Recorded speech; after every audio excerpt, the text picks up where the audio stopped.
नमस्कार मित्रों, मेरा नाम है आदित्य। आप देख रहे हैं एडवोकेट आदित्य यूट्यूब चैनल। आपकी सलाह प्रोग्राम का ये मैं 30वां पार्ट बना रहा हूं और मैं अपने इस प्रोग्राम में आपको अपनी तरफ से कुछ प्रैक्टिकली नॉलेज देता हूं जो आपके केस से संबंधित होती हैं, या फिर जिन लोगों के ऊपर झूठे 498A के केस हो गए थे, 125 CRPC के केस हो गए थे, उन लोगों ने अपने केस में अपना कैसे बचाव किया, वो लोग आपको क्या सलाह दे रहे हैं, इन्हीं सब के बारे में आपको बताता हूं। तो अगर इसके पहले के वीडियोज़ आपने नहीं देखे हैं तो हमारे चैनल के प्लेलिस्ट में आपको एक आपकी सलाह नामक प्लेलिस्ट मिलेगा।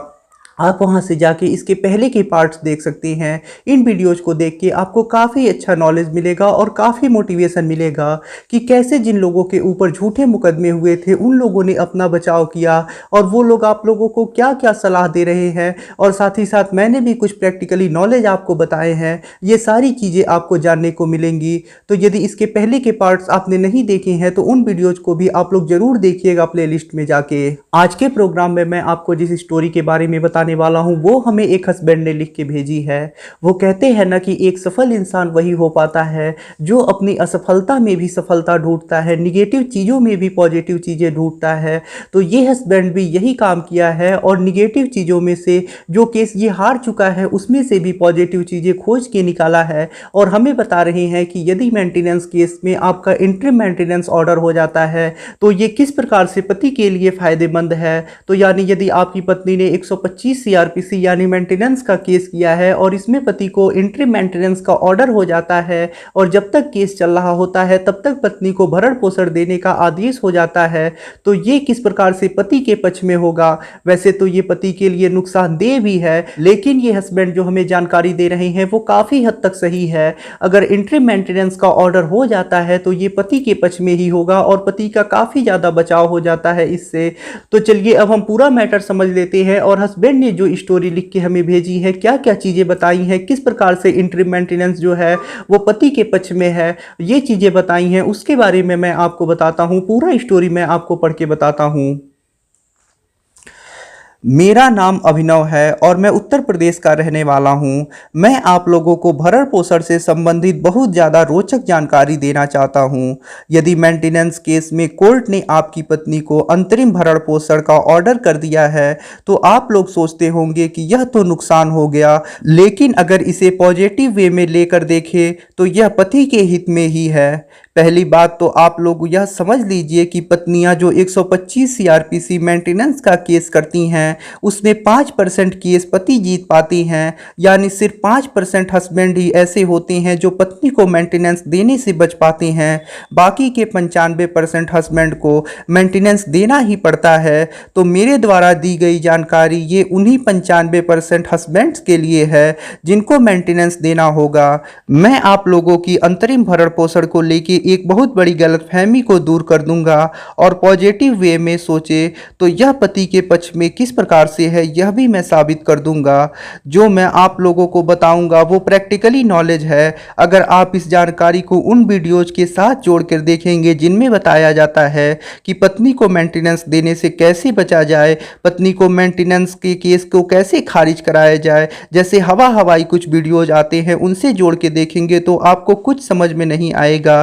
तो यह चीज़ें आपको समझने के लिए प्रैक्टिकली होना होगा और चीज़ों को अच्छी तरह से समझने का प्रयास करना होगा, तभी आपको मेरी बात समझ में आ सकेगी और आप समझ पाएंगे कि अंतरिम भरण पोषण जो है वो एक तरह से पति के लिए कैसे लाभदायक है। मेरी शादी 2017 में हुई थी। शादी के 6 माह के बाद पत्नी ने मुझ पे कई केसेस कर दिया, जिसमें से एक केस था 125 CRPC यानी मेंटेनेंस केस। मैं उस केस में हाजिर हुआ। मेरे हाजिर होने के 3 माह के बाद मेरी पत्नी ने अंतरिम भरण पोषण का एप्लीकेशन दिया और कोर्ट ने उसके एप्लीकेशन को अलाउ कर दिया और जब तक 125 CRPC का केस पेंडिंग है तब तक 2000 रुपये प्रति माह अंतरिम भरण पोषण देने का आदेश किया।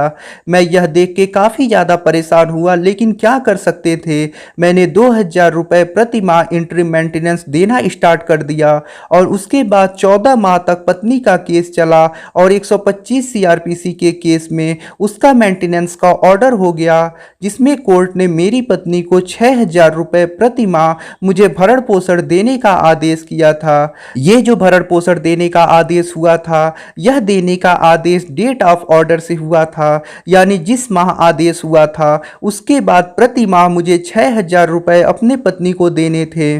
मेरे एक दोस्त जिसके केस में इंटरिम मेंटेनेंस का ऑर्डर नहीं हुआ था, उसको मेंटेनेंस देने का ऑर्डर डेट ऑफ एप्लीकेशन से हुआ था, यानी 16 माह उसका केस चला था और 8,000 रुपये प्रति माह का आदेश हुआ, तो उसे 16 माह तक जो केस चला था उसका भी मेंटेनेंस जोड़कर एक मुश्त देना था।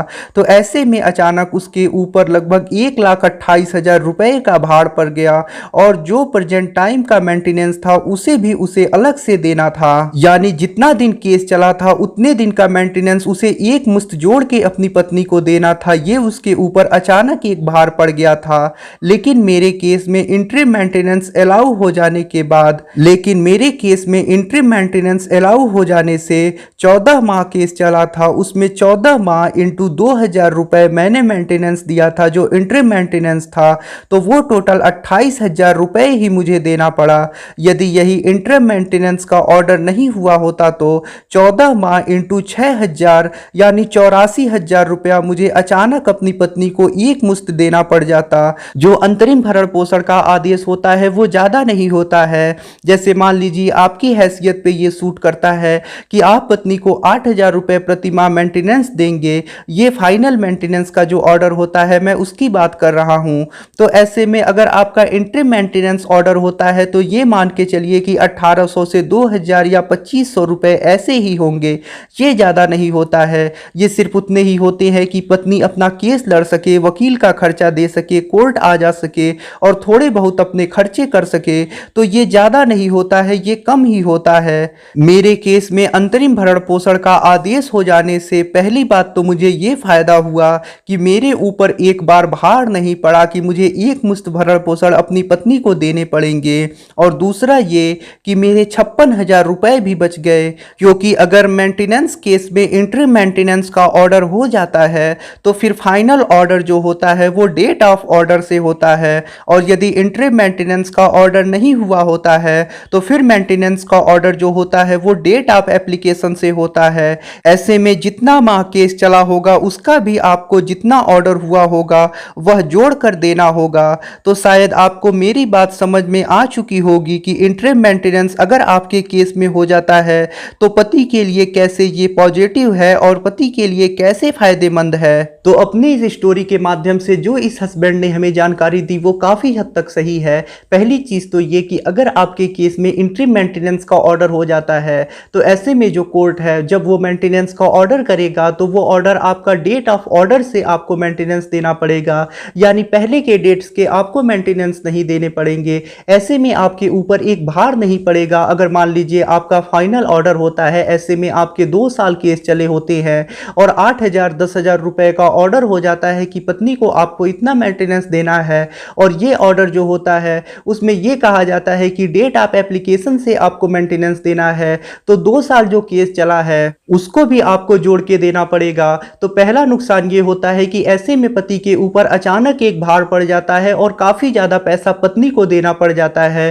तो पहला पति को ये नुकसान हो जाता है इंटरिम मेंटेनेंस नहीं लगने से। और दूसरा नुकसान ये होता है कि मान लीजिए जो इंटरिम मेंटेनेंस होता है वो कम राशि होती है, यानी ज़्यादा नहीं होता है, और जो फाइनल होता है वो ज़्यादा हो जाता है। तो ऐसे में जब तक केस चल रहा होता है उतने माह का आपको कम पैसा देना पड़ता है, और जब ऑर्डर होता है फाइनल उसके बाद जो ऑर्डर हुआ होता है उतना देना पड़ता है। तो ऐसे में आपके काफ़ी पैसे भी बच जाते हैं। तो पति को ये 2 फायदे हो जाते हैं। पहला तो अचानक एक ही बार भार नहीं पड़ता है, और दूसरा फायदा ये होता है कि काफ़ी ज़्यादा पैसे भी बच जाते हैं। वैसे तो अगर आपका इंटरिम मेंटेनेंस का ऑर्डर हो रहा है या फिर मेंटेनेंस का ऑर्डर हो रहा है तो ये आपके लिए नुकसानदेह है, लेकिन अगर इसे आप पॉजिटिव वे में लेके देखते हैं तो ये पति के लिए ही फायदेमंद है। और जो बात इस हस्बैंड ने हमें बताई कि 95% लोग केस हार जाते हैं और अपनी पत्नी को मेंटेनेंस देना पड़ता है, तो ये भी बात सही है। सिर्फ 5% ही ऐसे हस्बैंड होते हैं जो अपनी पत्नी को केस में हरा पाते हैं और उसके मेंटेनेंस केस को खारिज करा पाते हैं।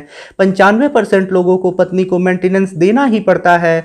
तो ये 95% लोगों के लिए ये जानकारी काफ़ी ज़्यादा उपयोगी होगी। तो भविष्य की बात तो कोई नहीं जानता है, लेकिन अगर भविष्य में आपको अपनी पत्नी को मेंटेनेंस देना पड़ा, उसके मेंटेनेंस केस में ऑर्डर हो गया और ऐसे में इंटरिम मेंटेनेंस का ऑर्डर आपके केस में नहीं हुआ है, तो ऐसे में आपको एक मुश्त पत्नी को पैसा भी देना पड़ जाएगा और ज़्यादा भी पैसे देने पड़ जाएंगे। लेकिन अगर इंटरिम मेंटेनेंस का ऑर्डर हुआ है और भविष्य में फाइनल ऑर्डर भी हो जाता है पत्नी के पक्ष में, तो ऐसे में काफ़ी हद तक आपको आराम मिल सकता है, आपको पैसे भी कम देने पड़ जाएंगे और साथ ही साथ आपके ऊपर अचानक एक भार नहीं पड़ेगा।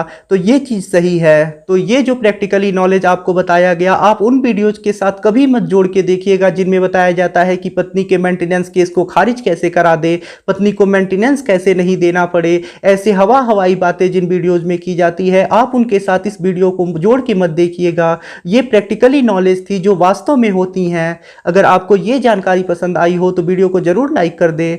यदि आप मुझसे फ़ोन पे बात करके किसी कानूनी समस्या का समाधान प्राप्त करना चाहते हैं तो ऐसे में आप डिस्क्रिप्शन चेक करें, वहाँ पे बताया गया है कि आप किस प्रकार से मुझसे फ़ोन पे बात कर सकते हैं।